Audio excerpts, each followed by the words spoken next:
sur Perfect TV, l'heure est venue. Actu, commenté est là pour vous. Amira Malimi, la voix de l'actualité, nous guide à travers la société et la vérité. Actu, commenté, l'émission qui... Madame, Monsieur, bienvenue dans cette nouvelle Actu commentée. L'ancien président de la République congolaise, Joseph Kabila, est bel et bien à Goma. Il y a déjà des photos qui circulent et à en croire son entourage, l'agenda de son séjour sera marqué par des consultations, des rencontres avec diverses personnalités. Un séjour qui alimente les tensions avec les autorités congolaises alors que le Sénat a levé l'immunité de Joseph Kabila le 22 mai dernier. Il y a aussi une autre affaire est en train de secouer la République démocratique du Congo. Il s'agit du dossier de 19,9 millions de dollars américains. Une maison d'arrêt jamais sortie de terre, un contrat controversé, une société inconnue du grand public, Zion Construction, choisie sans appel, sans expérience avérée. À l'origine, un projet de réhabilitation du système carcéral, en réalité un détournement présumé des fonds destinés aux victimes de la guerre de 6 jours à Kisangani, selon le ministère public. Le ministre d'État, ministre de la Justice, Constant Mutamba, est au cœur de la tourmente et on va en parler aujourd'hui au cours de cette émission Actu commentée, mais bien avant le point sur l'actualité. À en croire Reuters, les dépenses exceptionnelles liées à la sécurité ont coûté au gouvernement congolais environ 1 milliard de dollars américains au cours de 4 premiers mois de 2025 selon des sources gouvernementales. Pendant ce temps, les nouvelles unités du secrétariat général de l'intérieur et décentralisation se plaignent. Elles n'ont jamais touché leur prime, mais il y a des agents qui ont fait 5 voire 6 ans sans jamais percevoir l'argent.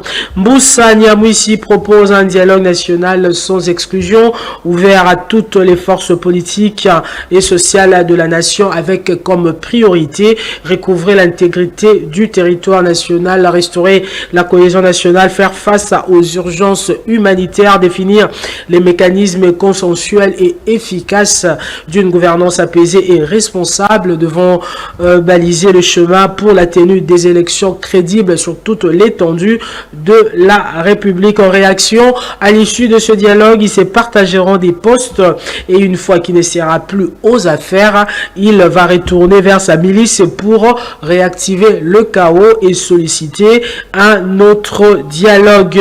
Paye des agents et fonctionnaires du mois de mai. Le comité de suivi recommande l'accélération des opérations pour finaliser la paye dès la semaine prochaine. Au niveau de l'Assemblée nationale, un huis clos a été décrété pour l'examen du réquisitoire du procureur général de la Cour de cassation contre Constant Mutamba. En réaction, ce pays n'a pas de chance. Les réseaux mafieux cherchent à tout prix la façon d'étouffer ce jeune ministre qui dénonce leur stratégie. Monsieur le procureur n'a pas qualité pour inviter Monsieur Mutamba parce que lui-même a un dossier qui est en enquête. Enfin, Kinshasa, accusé d'être proche de Kabila et de complicité avec le mouvement rebelle AFC-M23. Plusieurs militaires toujours en détention. La situation plonge les anciens collaborateurs de Joseph Kabila dans la peur, qu'ils soient militaires ou civils. Personne ne sait qui sera le prochain. Le pouvoir congolais semble ainsi réagir à la présence de Joseph Kabila sur le sol congolais, précisément dans la ville de Goma, une zone contrôlée par les rebelles.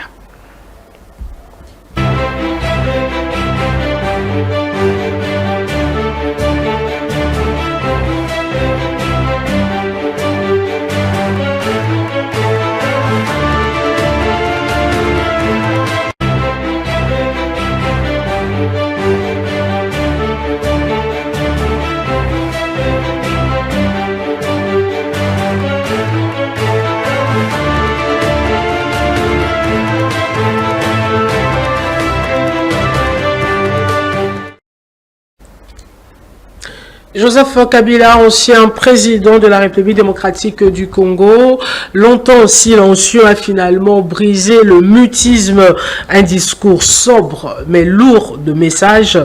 À peine diffusé, il affole la toile, plus d'1 million de vues et des mots simples, un ton grave, mais on peut lire une mise en garde à peine voilée et la population a réagi. La population était partagée entre nostalgie, scepticisme et mobilisation numérique. La classe politique entre nervosité, soutien discret. Même le prix Nobel de la paix, Dr Denis Mukwege, habituellement mesuré, n'a pas mâché ses mots. Nous allons l'écouter.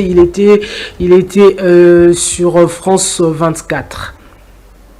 Moi, je suis engagé pour les vulnérables. Je suis engagé pour la paix et la justice. Et je pense que chaque fois que mon peuple m'appellera pour ces questions, je répondrai toujours présent. Y compris en politique. Je répondrai toujours présent si c'est l'appel de mon peuple pour résoudre les questions relatives à la justice, à la paix et lutter contre la vulnérabilité. Ça, je le ferai. C'est un engagement que j'ai. Par contre, les élections, le faire dans le contexte des élections passées, je crois que je ne pourrais pas recommencer. Pourquoi? Puisque, en fait, je savais que mon pays était corrompu, mais je ne pouvais pas m'imaginer que la corruption était à ce niveau, de trouver que tout le monde avait un prix. Très, très peu de gens peuvent dire non merci devant un billet de banque. Et ça, pour moi, c'était une grande déception. Et je pense qu'il faut des règles qui permettent à ce que la démocratie puisse s'installer et pas faire des élections de façade. Je pense que... Du côté de la population, plusieurs ceux qui ont suivi les discours de Joseph Kabila, qu'aujourd'hui nous n'allons pas balancer, mais nous allons quand même balancer un extrait. Mais je commence par lire quelques commentaires. Et en tant que tshisekédiste, lui s'appelle Kazadi, il écrit ceci: en tant que tshisekédiste et gardien du temple de l'UDPS, en vrai démocrate, sans état d'âme, le discours de Joseph Kabila a été harmonieux, fort, pertinent, à la auteur, réconciliateur, proposant des pistes de solutions après critique de notre régime sans insulte. Bravo à lui. Et Félicia écrit ceci: Kabila, c'est ce genre d'ex qui t'a brisé, mais que tu continues d'aimer simplement parce que personne d'autre n'a su faire mieux que lui. Et une autre réaction qui nous vient de Moubenga. Il écrit: Kabila est un véritable homme d'État, discours sans insulte, sans calomnie, sans accusation, sans jérémiade, sans victimisation. Kabila est un véritable énigme. Pas besoin d'aller chercher loin. Kabila est la définition même de la légende. Et je prends un autre commentaire. Et bon, lui, il est quand même, c'est un compte anonyme. Il écrit: déçu de voir que notre ancien chef d'État n'a pas rendu hommage à nos vaillants FARDC tombés face à l'armée rwandaise avant la chute de la ville de Goma. Déplorable de voir notre président n'est pas applaudir les sanctions à l'encontre du Rwanda, un pays agresseur. La résolution des Nations Unies. Je continue avec les commentaires. Lui, c'est Eli. Il écrit: le discours de Joseph Kabila du 23 mai 2025 montre un homme transformé par le recul et l'expérience, avec sagesse et intelligence. Il évite les polémiques et intervient à un moment critique, dénonçant avec lucidité la mauvaise gouvernance actuelle. Fabrice écrit: aucune condamnation sur l'agression rwandaise. Il confirme d'aller à Goma rejoindre la rébellion. Il prétend avoir laissé une armée forte alors qu'il a infiltré ses frères rwandais par le mixage et le brassage. Il pousse les swahiliphones à la haine sur les autres. Les réactions continuent. Kabila se positionne comme le vrai patron du M23.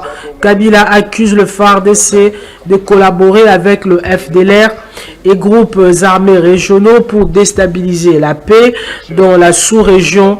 Kabila appelle les FARDC à se soulever contre le régime actuel. Kabila ne condamne pas les massacres. Autre réaction: qui nous vient de Ngoï. C'est clair, l'accord n'a jamais eu lieu avant la proclamation de résultats.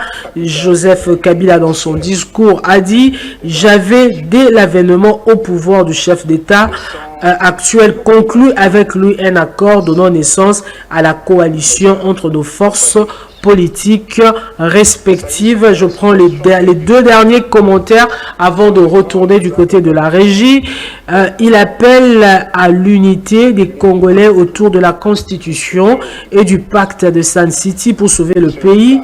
Ce discours solennel et critique semble préparer son retour sur la scène politique nationale au nom de la stabilité, de la justice et de la souveraineté.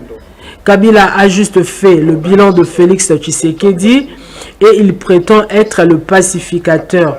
Tant qu'il ne demandera pas pardon aux Congolais, ses faits et gestes ne compteront jamais, sauf chez les Congolais sans mémoire ou qui ont une courte mémoire, eux, ils vont applaudir.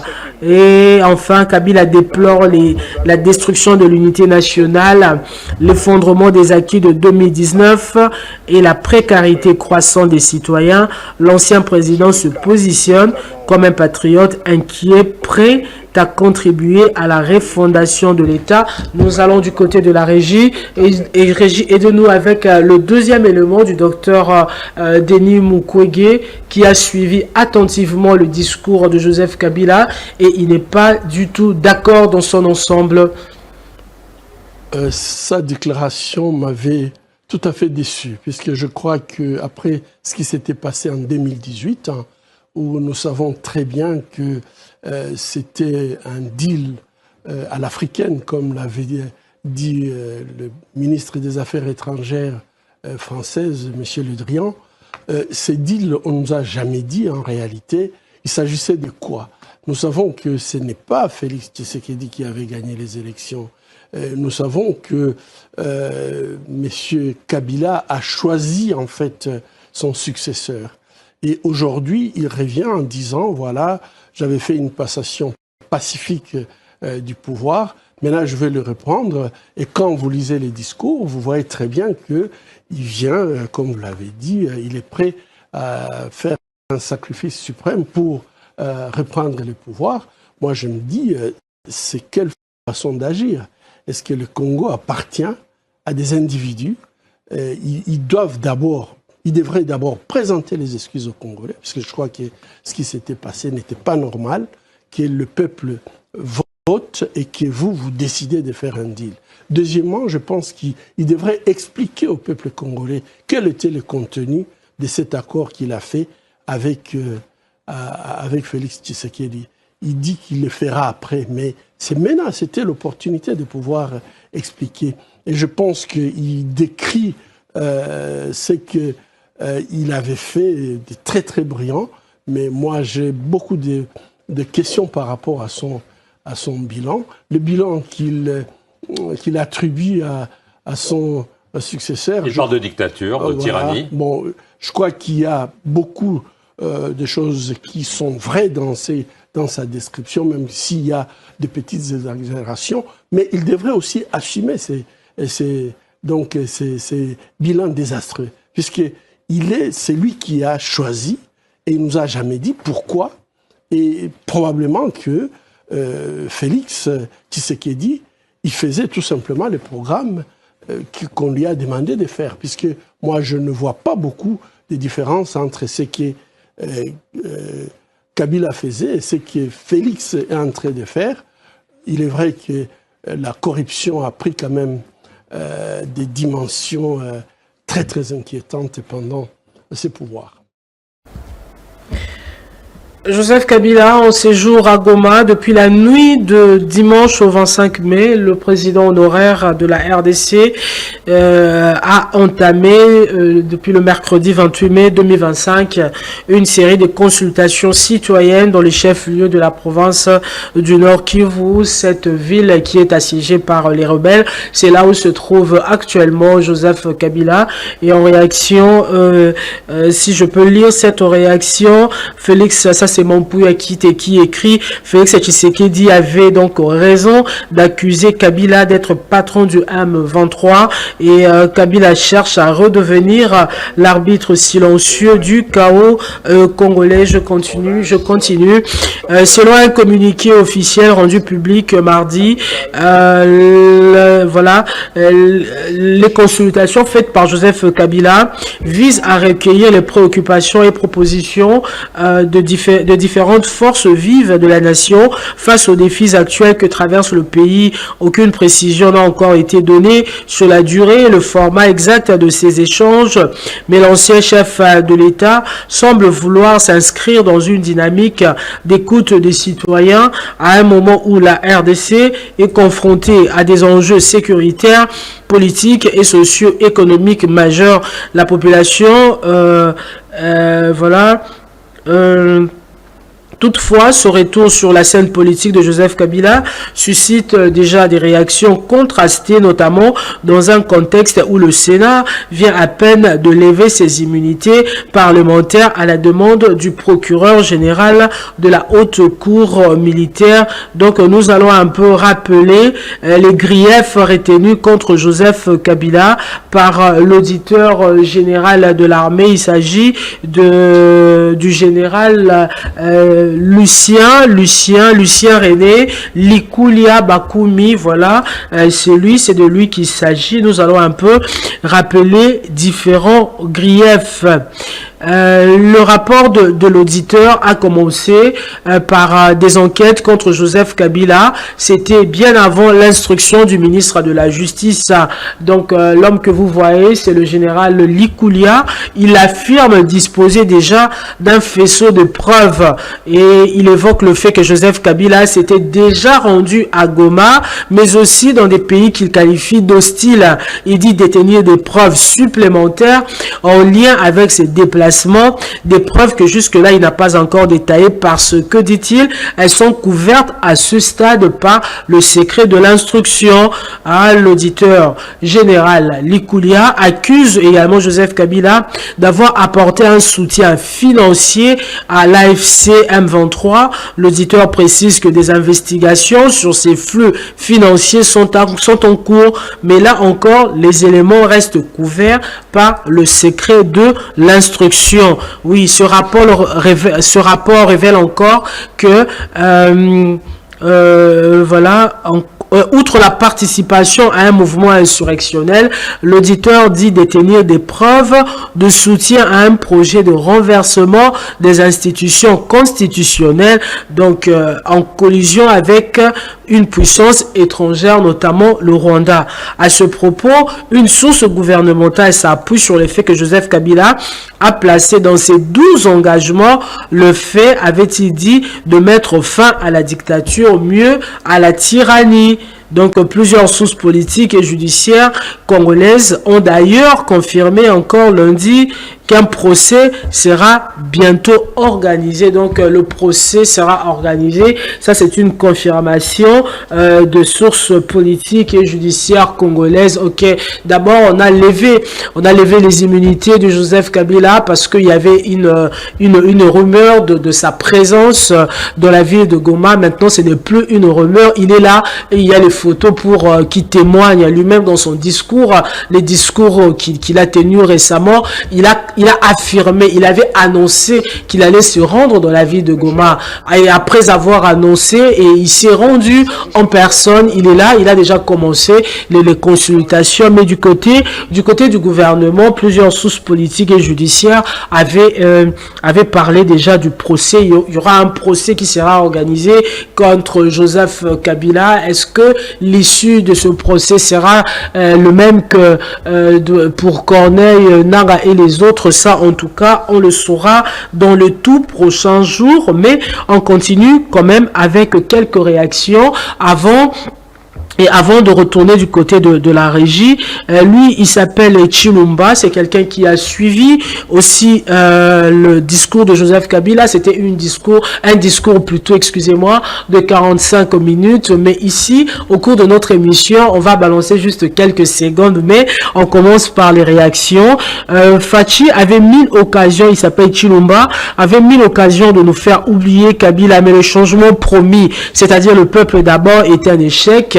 Et Kabila n'est pas un modèle, mais il ose parler parce que vous êtes médiocre, la situation sécuritaire, le coût de la vie et l'état de Kinshasa sont pires aujourd'hui. Ça, c'est sa réaction selon Monsieur Chilumba. Donc, Félix Tshisekedi avait l'occasion de faire oublier Joseph Kabila. Si aujourd'hui, Joseph Kabila ose encore parler, ose encore s'adresser à la population congolaise, c'est parce que le peuple d'abord n'a pas marché. C'est un échec. Je prends la réaction de Carbone Béni et du mouvement citoyen Filimbi. Oui, lui, en tout cas, c'était une victime du régime passé. Il a été remonté après avoir suivi Joseph Kabila. Il écrit ceci: le fait que l'ancien président Kabila se présente en démocrate me dépasse complètement. Non seulement que les rapports de la MONUSCO entre 2011 et 2018 existent, il y a des victimes et témoins de la dictature et violation de droits humains encore en vie, y compris moi-même. Joseph Kabila manque l'humilité. Ça, c'est sa réaction. Nawej, un Congolais lambda, écrit: si Kabila se permet de se faire passer pour un démocrate, c'est justement parce que le régime qu'il a succédé n'a pas mieux fait jusqu'alors. Il y a aussi de morts, il y a des répressions, il y a des politiciens exilés, certains à qui on a refusé le renouvellement de leur passeport. Donc il y a encore 2 ans et Félix Tshisekedi peut encore renverser la donne. Hein. Rien n'est encore perdu et je continue avec les commentaires. Lui, il s'appelle Migabo. C'est quand même un long commentaire. Il dit Joseph Kabila n'était pas un président modèle, mais à force de vouloir le diaboliser, ceux qui sont venus après l'ont sanctifié malgré eux. Aujourd'hui, l'homme au silence légendaire parle et c'est le pays entier qui tend l'oreille.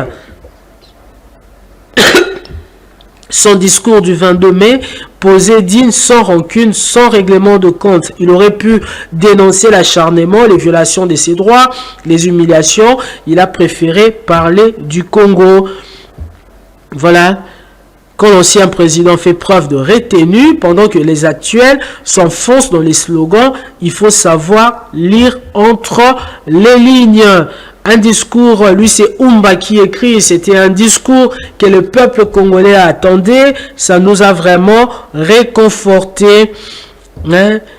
Et Mbaya écrit, c'est un discours lu par une personne qui ne comprend même pas ce qu'il dit. Ça, pour certains, il a dénoncé des faits nouveaux alors que c'est une récitation d'un texte produit par l'intelligence artificielle. Lui, il doit être vraiment jeune, il connaît comment marche l'intelligence artificielle. Selon lui, le texte lu par Joseph Kabila est une récitation d'un texte produit par l'intelligence artificielle. Je vais prendre les derniers commentaires. Lui, c'est Daniel qui écrit: nous avons besoin de nouvelles idées et de nouveaux leaders, pas d'un retour à un passé décevant. Bon, lui, il est contre le retour de Joseph Kabila. Et Moïse écrit: un discours, un nationaliste unificateur. Kabila prouve à suffisance qu'il a une maturité politique. Et voilà, il y a des Congolais intellectuellement capables de gérer ce pays mieux que les prédécesseurs. Passons tout simplement à autre chose. Lui, c'est Konjo. Nous devons savoir que lorsqu'un leader place ses ambitions au-dessus de la patrie, le peuple en paie le prix fort. Le discours est un manipulateur pour attiser le doute contre le régime en place. Nous allons du côté de la régie. Régie, aidez-nous avec un extrait du discours de Joseph Kabila.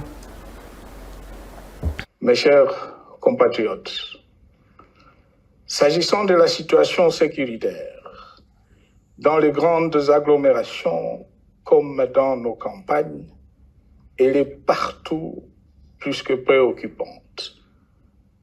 C'est le cas notamment au nord Kivu, au sud Kivu, en Ituri, au Maniema, au Tanganyika, au Katanga et au Maïndombe. Province pourtant voisine de Kinshasa, capitale du pays et siège des institutions. Le sang de nos compatriotes. Du côté des réactions, lui c'est Lumeku qui écrit, c'est un discours mature, mais il n'a pas mentionné l'agression du Rwanda, alors que tous les rapports internationaux en révèlent la réalité, c'est qu'il gâche tout son discours par cet acte. Il révèle son attachement à la nation rwandaise, c'est qui justifie tout ce qui se dit à son sujet. Et voilà. Ne prenons pas son discours pour de l'amusement. Lui, c'est Mukumadi qui écrit. Visiblement, ce monsieur prépare quelque chose de désastre contre notre pays. Après 18 ans au pouvoir, sans former une armée ni police. Aujourd'hui, ironie de l'histoire, Kabila donne de leçons de gestion vraiment pitié. Et oui, c'est qu'il faut savoir, la population, oui, pour le dernier commentaire, il estime que Joseph Kabila est en train de préparer quelque chose contre la République, mais de ce côté-là, rassurez-vous, parce que il y a l'auditeur général, donc le général Likoulia, dit détenir déjà des éléments, donc il est en train de poursuivre Joseph Kabila, puisque ses immunités ont déjà été levées, donc bientôt on va assister à un procès où on connaîtra finalement quels sont les éléments que la République détient contre Joseph Kabila. Nous retournons du côté de la régie. Aidez-nous avec cette réaction du professeur Bob Kabamba. Lui, il est au niveau de la diaspora. C'est la diaspora congolaise. C'est aussi l'un des rédacteurs de l'actuelle constitution. Bonjour, professeur Bob Kabamba. Bonjour. Joseph Kabila retourne au pays par la ville de Goma, comme il avait promis dans son récent discours. Et comme en politique, les symboles comptent, c'est quoi la symbolique selon vous, le fait de choisir Goma, une ville sous occupation de la rébellion de l'AFC M23 pour retourner au pays? Alors, il y a plusieurs dimensions à souligner dans le cadre de ce retour. Il y a une première dimension qui concerne, grosso modo, la vie politique congolaise. C'est que nous savons tous que Kabila a essayé de retourner par la voie, on va dire, classique, que la voie politique normale, en essayant de structurer l'opposition non armée avec Katumbi et les autres. On peut imaginer que cette tentative n'a pas véritablement réussi. Et je pense que le retour de Goma, c'est pour essayer de marquer encore un coup, pour essayer de faire comprendre à Kinshasa que les choses ne vont pas et qu'il est impératif de pouvoir arriver à résoudre les différents problèmes qui se posent. Et la même chose aussi par rapport à ces discours-là, il faut mentionner quand même un fait important, c'est qu'il a fait mention de son serment en tant que militaire, en sachant bien qu'il est sénateur à vie. Il y a aussi un serment qui concerne les sénateurs, mais ici, donc, on a l'impression qu'il a opté de manière claire, sans ambiguïté, de pouvoir prendre une autre voie qui n'est pas une voie nécessairement diplomatique ou politique, mais qui serait une voie, on va dire, plus sécuritaire, ça veut dire axer son engagement et son devoir de militaire et pas de sénateur pour essayer d'apporter sa contribution à la résolution de la crise congolaise. Kabila a combattu et vaincu et même humilié, n'est-ce pas, cette rébellion en 2013, parce qu'il ne l'a pas seulement vaincu, il a aussi dissoute. Professeur, est-il logique qu'il se manifeste aujourd'hui aux côtés de ces personnes qu'il avait pourtant diabolisées et vaincues hier, au lieu d'être beaucoup plus proche du régime de Kinshasa?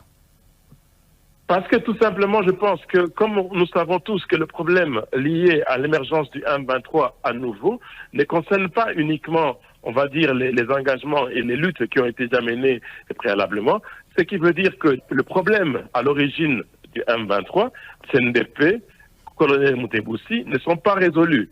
Et que c'est pour ça qu'il y a eu l'émergence de ce mouvement encore une fois.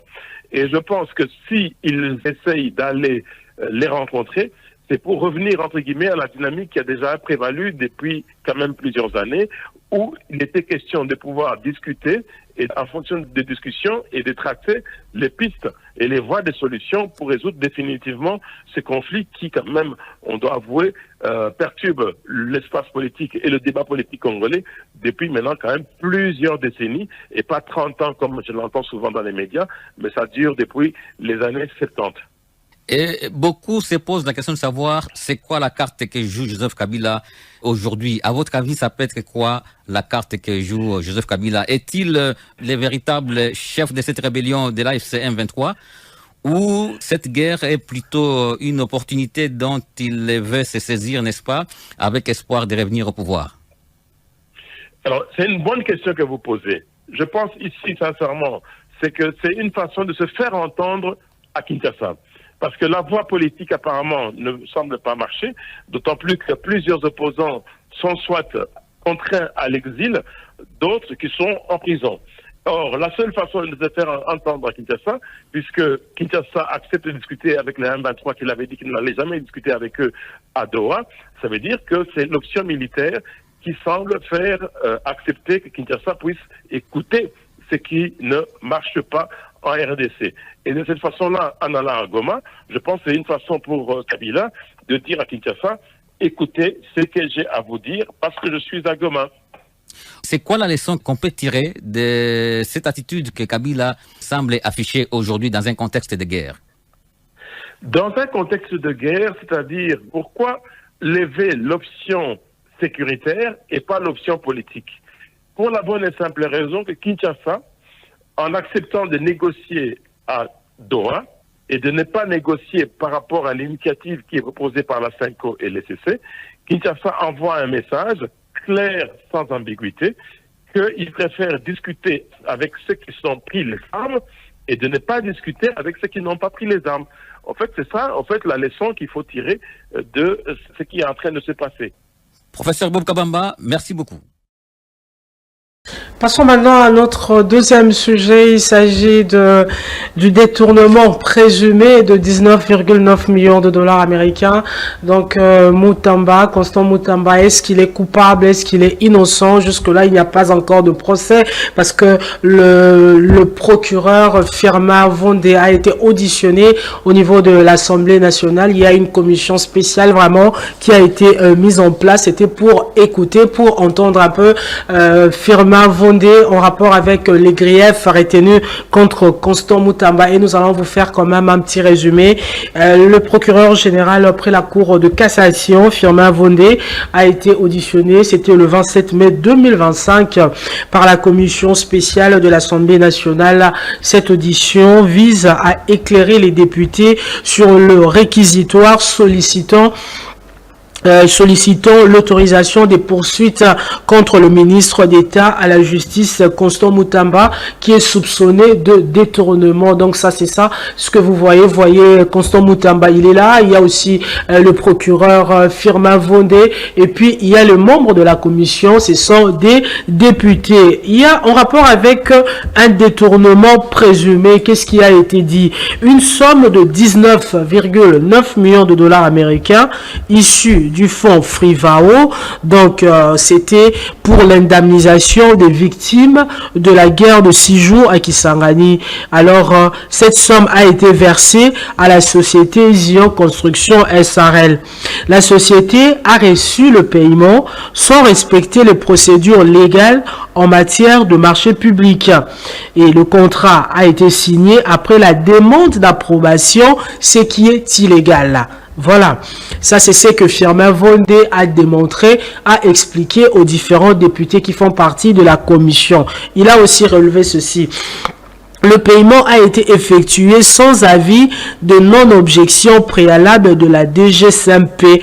Et je crois déjà il y a au moins 2 semaines, il y a des documents qui circulaient de DGCMP. Et puis il y avait une équipe quand même de Constant Mutamba qui avait nié, qui avait parlé de fake news avant justement d'admettre les faits. Et nous continuons. Le montant qui a été versé dépasse le seuil légal qui est de 30%. Donc, il a versé un montant de 66%, a été versé dans le compte de la dite société. Alors ce montant dépasse d'ailleurs le seuil légal, parce que le seuil légal parle d'une avance forfaitaire de 30%. Aucune garantie bancaire n'a accompagné le paiement. Changement unilatéral du compte bancaire bénéficiaire par le ministre en violation du contrat. Voilà, et je continue. Concernant cette société bénéficiaire douteuse, cette société s'appelle Zion Construction SARL. Cette société a été créée récemment. Excusez-moi. Cette société a été créée en mars 2024. C'est une société non agréée par le ministère des Travaux publics, parce que pour entreprendre des travaux comme construire une prison, il faut être agréé par le ministère des Travaux publics. Mais curieusement, la société Zion Construction SARL qui a obtenu le marché, c'est une société non agréée par le ministère des Travaux publics. Ça encore, c'est un problème qui a été relevé par le procureur. Je continue. Cette société est sans personnel technique. Cette société n'a que 2 employés déclarés. Aucun terrain localisé pour la construction de la prison prévue, alors que 66% a déjà été versé, 66% de la somme a déjà été versée, mais cette société, donc aucun terrain n'a déjà été localisé dans la ville de Kisangani qui va pour construire la dite prison. Des violations juridiques ont été relevées encore par le procureur Firmin Vondé. Il dit ceci: il a relevé multiples infractions au code des marchés publics. Ok, parce que ce marché, Zion Construction a obtenu ce marché, c'est un marché de gré à gré, et aujourd'hui peut-être faute de temps, nous allons quand même revenir, je crois dans la prochaine émission où nous aurons à parler des finances publiques, nous aurons à dire un mot sur la passation des marchés publics. Et selon le procureur Firmin, il y a eu multiples infractions en rapport au code des marchés publics. Usurpation de compétences. Selon Firmin Vondé, le ministre de la Justice ne pouvait engager un marché public de construction sans associer le ministre des Travaux publics, parce que ça relève quand même du ministère des Travaux publics. Falsification des dates. Il y a un non-respect des articles 20, article 136, article 152 et 153 des textes réglementaires. Donc le ministre de la Justice lui-même, qui est garde de sceaux, a violé différents articles. Donc il a falsifié aussi des dates. Il y a un montage juridique suspect autour de la création de la société et de la procédure de gré à gré. Ok. Qualification juridique. Les faits sont susceptibles de constituer un détournement de deniers publics lorsqu'on se réfère à l'article 145 du Code pénal, livre 2. Donc, à la maison, vous êtes en train de suivre Actu commenté. On a vraiment besoin de la contribution de juristes, de professionnels de droit concernant tous ces articles. Vous pouvez réagir. Vous pouvez également envoyer votre contribution en rapport avec justement ce sujet. Les conclusions du procureur, c'est quoi sa conclusion après avoir été auditionné? Il dit l'autorisation de poursuite est nécessaire pour faire la lumière sur cette affaire. Ça, c'est Firmin Vondé. Il dit le ministre pourra se défendre. Si ces explications sont convaincantes, l'affaire sera classée sans suite. Appel à l'Assemblée nationale pour faire triompher l'état de droit sans dérive politique, ethnique ou partisane. Donc nous allons du côté de la régie. Régie, aidez-nous avec la réaction de Constant Moutamba. Ensuite, nous allons prendre les commentaires.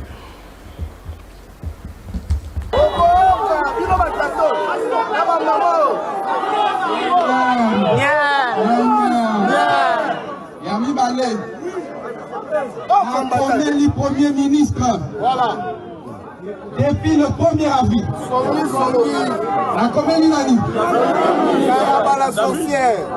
loi et lobby, 10 jours après, combien de jours? 10 jours après. 10 jours après, dans l'article 20 décret.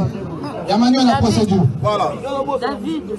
10 jours après, silence et autorité a combattu ces animaux.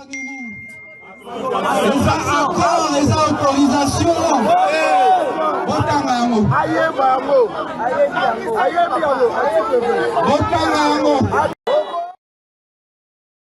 Et oui, la construction, la société Zion Construction a obtenu ce marché pour construire la prison de Kisangani. C'était un marché de gré à gré. Alors, au travers de cette communication, voilà, vous voyez, le ministre, la première ministre a interdit son gouvernement les recours abusifs à la procédure de gré à gré.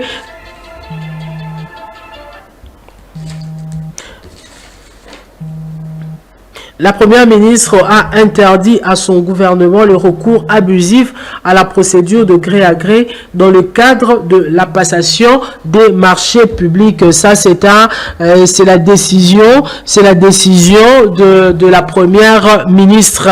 Et en réaction, ça c'est l'élément qui écrit, il y a une différence entre un recours abusif et la violation de la loi sur les marchés publics. En cas de violation, il incombe à l'autorité titulaire de sortir les menottes et d'envoyer directement en justice les filous. Voilà, le gré à gré reste le seul moyen rapide pour les jouisseurs de détourner l'argent public, vu que le dernier mandat de Tshisekedi ne sera pas élastique. Voilà. La République démocratique, lui c'est Nawej, la République démocratique du Congo a besoin d'une vraie justice. Le temps n'est pas au règlement de compte, mais à chercher les intérêts du peuple. Et voilà, Régie, aidez-nous avec un autre.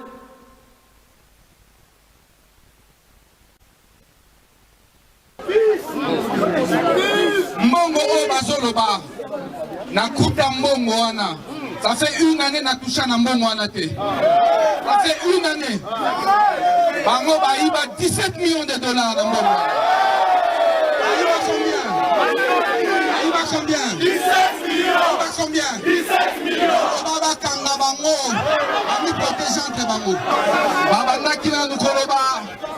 Ministre a détourné 39 millions.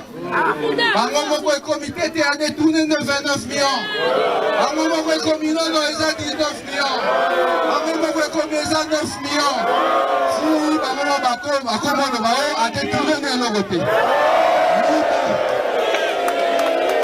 Quand on a prison, ils ont na respecté procédure ya gré à gré. Tata Mokonzi Mboka Fatibeton apesi nga mitindo ya kotonga wa prison. Nasala nini? Nasala nini? Nasala nini? Bolanda yango na rapport à conseil de ministre. Na moni que 19 millions ils en a compte. Ça fait une année. Nalobi mbongo yo esengeli esala nini? Esala nini? Na zui na luki entreprise o ekoti kondima kotonga prison mais na mbongo ya Nathalie entrepreneur à liboso alobi pona kotonga prison esengeli 100 millions de dollars. Combien? 100 millions. Entrepreneur ya mibale alobi esengeli 60 millions de dollars. Yami Satou alobi 50 millions de dollars. Ya Mine yalobi 39 millions bozoyo kao 39 millions. Ngai nde na boyango awa 39 millions. Au chapitre des commentaires, Mutamba n'a pas commis un crime en donnant un marché à une société congolaise, même si c'est créé le même jour, même si cette dernière est enregistrée, elle possède son RCCM, son IN, son statut, son siège social, son numéro d'impôt. La société peut conclure n'importe quel marché. Lui, c'est Kalala qui a écrit. Je prends encore le commentaire de Kabale. Il écrit: une entreprise créée à la va-vite, qui n'a pas de personnel, qui a juste un an, ne paye pas d'impôt, qui a un petit capital de 5 000 $. On prend le luxe de lui donner un marché si important de 19 millions de dollars américains. Avec quelle garantie tandis que la loi l'interdit. Et voilà. Dans ce pays, si tu travailles bien, la finalité, on fera tout pour vous diminuer. Moutamba, c'est un combattant. Des voleurs de la République sont debout pour faire arrêter Moutamba, mais il sera libéré par grâce présidentielle et nommé encore ministre. Voilà, autant de réactions. Je prends les dernières. Nous courons déjà derrière les temps. Marius écrit, c'est une bonne chose. Tout le monde doit répondre devant les juges. Il y a deux soupçons de vol ou détournement qui pèsent. Voilà, qui pèsent. Et voilà, on assiste à un véritable scénario où chaque individu veut montrer sa puissance envers la justice. Et voilà, c'est la fin de cette émission. Et aujourd'hui, on a parlé quand même du retour de Joseph Kabila. Joseph Kabila, avant c'était de soupçons, c'était de rumeurs. Mais là, il y a de preuves. Il est bel et bien dans la ville de Goma où il a déjà entamé des consultations. Mais l'auditeur général, donc le général Likulia, lui dit détenir de preuves. Non simplement que Joseph Kabila finance le groupe rebelle, mais Joseph Kabila aussi a effectué plusieurs déplacements, que ce soit à Rwanda ou même dans d'autres pays hostiles à la République démocratique du Congo. C'est pourquoi il avait sollicité la levée de ses immunités, ce qu'il avait obtenu. Maintenant, il y a un procès, on attend juste un procès et on a partagé aussi avec vous les commentaires, les commentaires des Congolais, et vous avez suivi aussi le docteur Mukwege qui n'a pas mâché les mots, qui a regretté le fait que Joseph Kabila n'a pas condamné le Rwanda, et nous avons aussi parlé du dossier de détournement de 19,9 millions de dollars, et Constant Moutamba est cité. Il y a une commission qui a été mise en place au niveau de l'Assemblée nationale, et nous vous avons présenté un résumé parce que c'était quand même, l'audition était quand même très longue. On a présenté un résumé du procureur Firmin Vondé. Firmin Vondé a vraiment éclairé la lanterne des députés de la commission, et dans sa conclusion, Constant Moutamba pourra présenter ses moyens de défense, et s'il est innocent, cette affaire sera justement classée. Et c'est la fin de votre émission Actu Commenté. On se revoit prochainement pour un nouveau sujet, un nouvel épisode de votre émission. D'ici là, portez-vous bien.